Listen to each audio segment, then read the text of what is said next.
Welcome to Solvetic, your channel to always learn technology easily. Below in the description, you will find useful links we used in this video.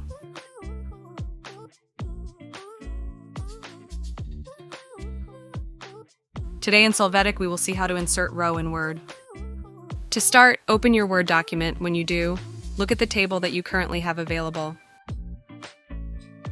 After that, place the cursor in the table.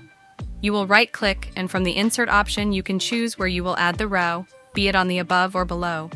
When you do this, you will be able to see your added row in the table. Hey, remember to subscribe Solvetic channel.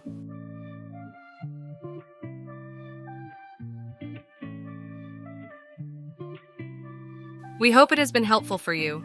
Here are links to watch more videos of your interest and subscribe to the Solvetic channel. Thank you.